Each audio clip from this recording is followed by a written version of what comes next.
So a buddy of mine hit me up the other day, and he was basically just saying, hey, you need to teach me how to do this eBay stuff you do. And I told him that there were a couple YouTube channels I could send him that would help him out. But then when looking for them, I realized I was gonna have to send multiple people for multiple different purposes. And it made me realize that I wish I just had a link that I could send him. So that's what this is, this video. Basically gonna show you how to start this whole thing.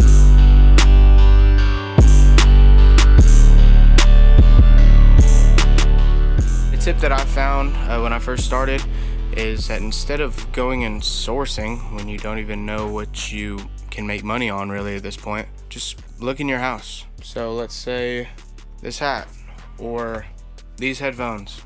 Anything you don't use anymore that you don't need, go get it and let's sell it on eBay. So what you're gonna do is go to eBay and we're just gonna type in what we got. So black Nike windbreaker 2XL.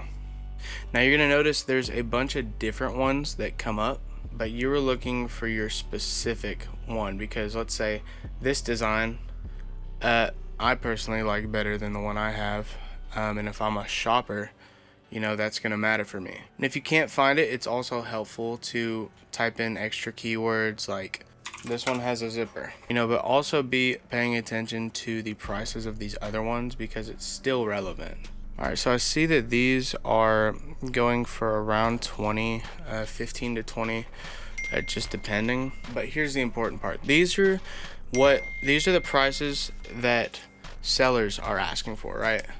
This is me selling my windbreaker and I want $15.27, whatever. I want $10. But we don't know what prices buyers are willing to pay. So to find out, you're gonna go to the advanced tab. You're gonna click sold items and hit search. Now, this is gonna show you basically all items that have sold within the last 90 days. This is what we want. The other info we got from the active listings also is not irrelevant, but this is what really matters. And as I go down this list, like each one I see that looks really similar to mine, I'll factor it in. So there was one up here that was for 20, and then I passed this one right here that's pretty close, 29. So okay, maybe we up it. There's another one that's pretty close, 28. So I'll say, all right, 25. I'll probably list for 25. Here's the exact one for 35 used.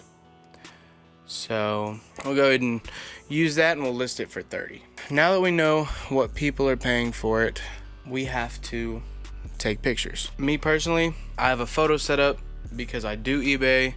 Every day I take pictures, so I have a little space dedicated for it. But if you're just trying eBay out with this listing, all right, there are a lot of simple ways that you can get good photos without a photo setup. There's a lot of ghetto ways. Let's say on your floor, perfectly fine. There's a lot of people that do it this way still. People on Poshmark, Depop, there's a lot of people that shoot on the floor, and it's kind of crazy to me, but a lot of people do it, and the photos come out good if you have the lighting right. What I personally think you should do is use outside, because natural lighting is just, it'll make your photo look so much better. So a driveway, grass. Photos are one of the most essential parts or critical parts of selling on eBay because for example, like none of these pictures are really bad, but like look at this one right here with the blurry camera, or like this one right here, you can, like, it's black, it's this color, but it doesn't look like that on the picture. So I mean, if we go back to the normal ones that haven't sold, this is part of the reason why they haven't sold, I can guarantee it.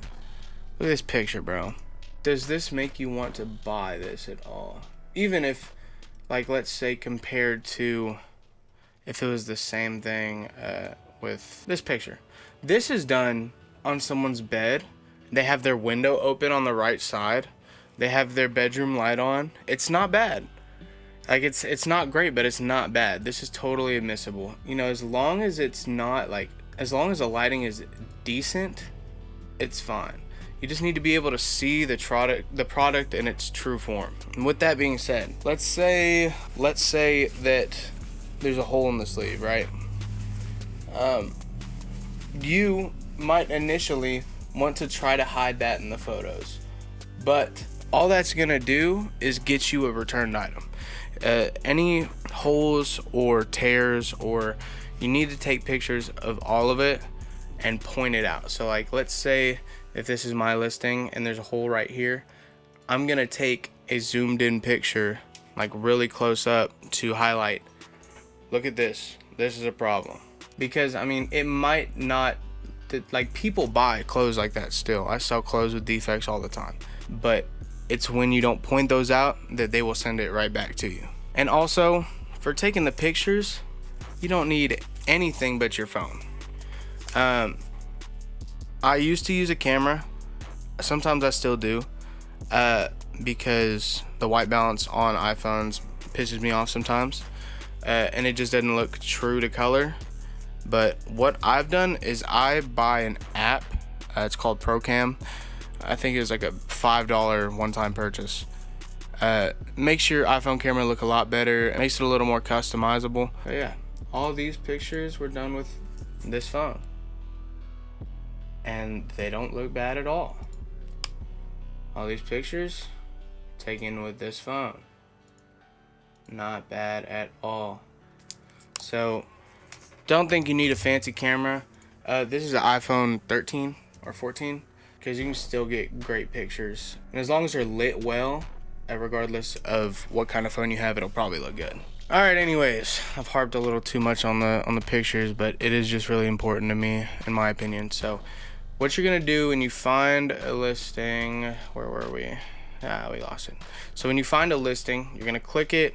You wanna find a sold comp, one that has already sold, and you're gonna hit sell one like this. So keep it simple, at least for now. It doesn't have to be super, like, you don't have to know all the keywords and you'll get there. So let's say we didn't have this. I think this title is great. It's really simple, but Nike windbreaker, men's XXL activewear, you know, whatever. I don't make my own titles, so I'm rusty dusty. So just keep it simple. Just say what it is. Men's size 2XL black, Nike windrunner hooded jacket, I guess is what it's called. I would also put windbreaker, just because that's what I looked up. That's what I would look up.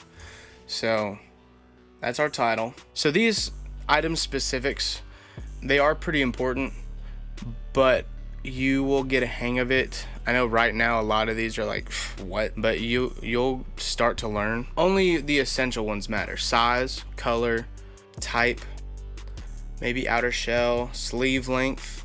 Like, those are really the only ones that matter. Like 100% you need to have on everything.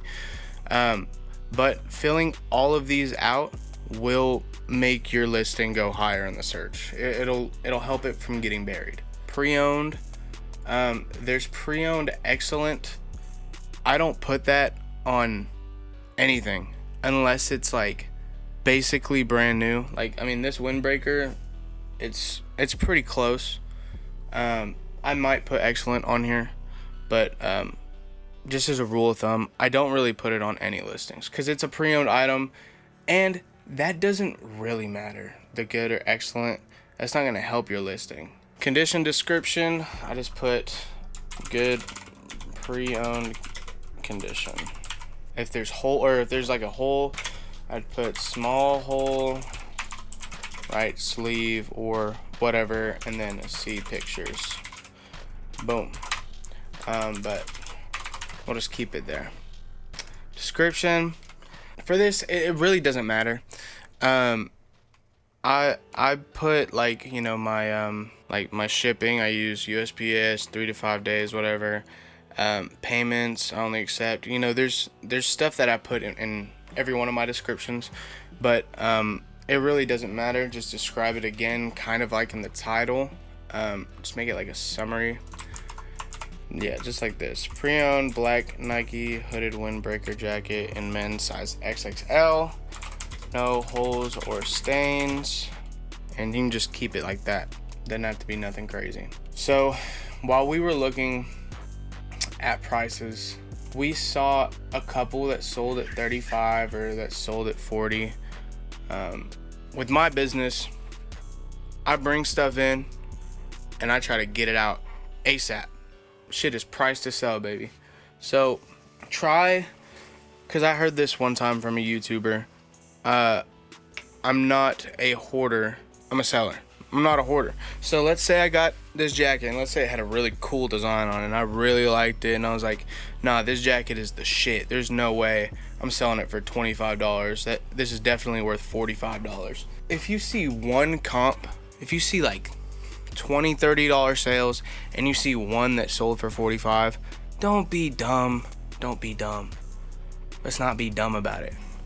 It's gonna sell at 30. If you put it at 45, you're gonna have the item up for 2 to 3 months before it sells. Like if you find the exact item selling for $30, majority, the average, it's gonna sell for 30. What I'll do is sometimes I might price it up a bit, but that's where this comes into play. Allow offers. I have that on every single one of my listings, because when I post something, let's say I bought this windbreaker for $5. In my head, I'm not gonna sell it for any less than 20, but the comps are going for 30, so I'll post it for 30, maybe 32. You know what I'm saying? And just have in my mind any offers above $22 or like, let's say 25%. So any offers over 22 I'll take. So it might sell for 30. A lot of the times I'll get offers sent in, and if it hits to where it's above my mark where I'm willing to sell, I'll take it. I try to get my stuff moved out of my house because I only have a certain amount of space in my house. I have a lot of clothes coming in, and I gotta make sure I don't fill up and lose all of my space. So for shipping with clothes, I recommend that you use poly mailers, and you can get them for super cheap at Walmart, like super cheap. You can get a pack of 25 for I think like $5, cheap as hell. But if you're, since you're just trying it out, and honestly for the first 3-4 months of eBay, I used all Amazon boxes. I'd see my neighbor throw away a box, ask if I could have it. Like I was just using boxes that we had from anywhere. I was saving all the boxes that we were getting in from shipments and stuff. And so, you know, you can do that too. It doesn't matter. So for USPS, if you're shipping through USPS, which I recommend, unless you have something super heavy or big, they aren't super anal on your stuff being a little over what you say it is. If you use FedEx or UPS, what you put on here has to be, I'd recommend, a little above what it actually is, because they will send you a fee. It's a fat fee. So let's say a windbreaker, about £1, right? And in the poly mailers I have, it would be like a 14 by 12 by like 3. So this all will depend on what you pack it in, and you can also change this stuff after. So let's say you thought you would use a box, and turns out you got a poly mailer. You can always change this, but this whole thing, this is what the customer will be charged. The customer will be charged according to what's on here. Now, your settings, you're gonna put your zip code, where you live, and then your return policy. I'm not sure if it'll make you make a return policy, but unless it is like for parts, electronics, or not something not working, no returns is not really something I advise you going for, because day to day I'll get a return 1 out of 20 items. Like I sell clothes, so it's like it's not gonna fit someone, they're gonna want to return it. It's cool. So I just take the return, have them pay the return shipping. If you have no returns on and someone wants to return it, you're gonna have to really fight to get it to be a no return, because eBay most of the time sides with the sellers. There's gonna be a thing right here that says promote your listing, and basically you can dedicate a certain percentage of the sale to being promoted, which I totally recommend, but I don't recommend that you promote any higher than 2.5%. It won't get you any higher in the ratings. I've tried this, I've tested this, other YouTubers have tested this. 2.5% is the most that you should pay for ads. And then you see you're gonna get charged a fee, and that will be, as you can see, you'll get charged a fee for any, I think it's like 100 items for a month that you get for free. But I've already gone past that, so I have to pay the fee of 30 cents, which is fine. eBay lets us use their website to sell our stuff. If you didn't have eBay, you'd have to make your own website, do the ads for your website, get people there, and then get them to want to buy your stuff. So all the eBay fees, I mean, it's annoying, but I mean, if you think about it, it makes sense. You can't really be mad about it. So then you will list it, and from then, all you can really do is send offers. So for example, there are people that have viewed my items or put it in there watching and whatever. I can send these people offers, and what I do for almost every single item that I have in my store is I will send an offer of 15% off.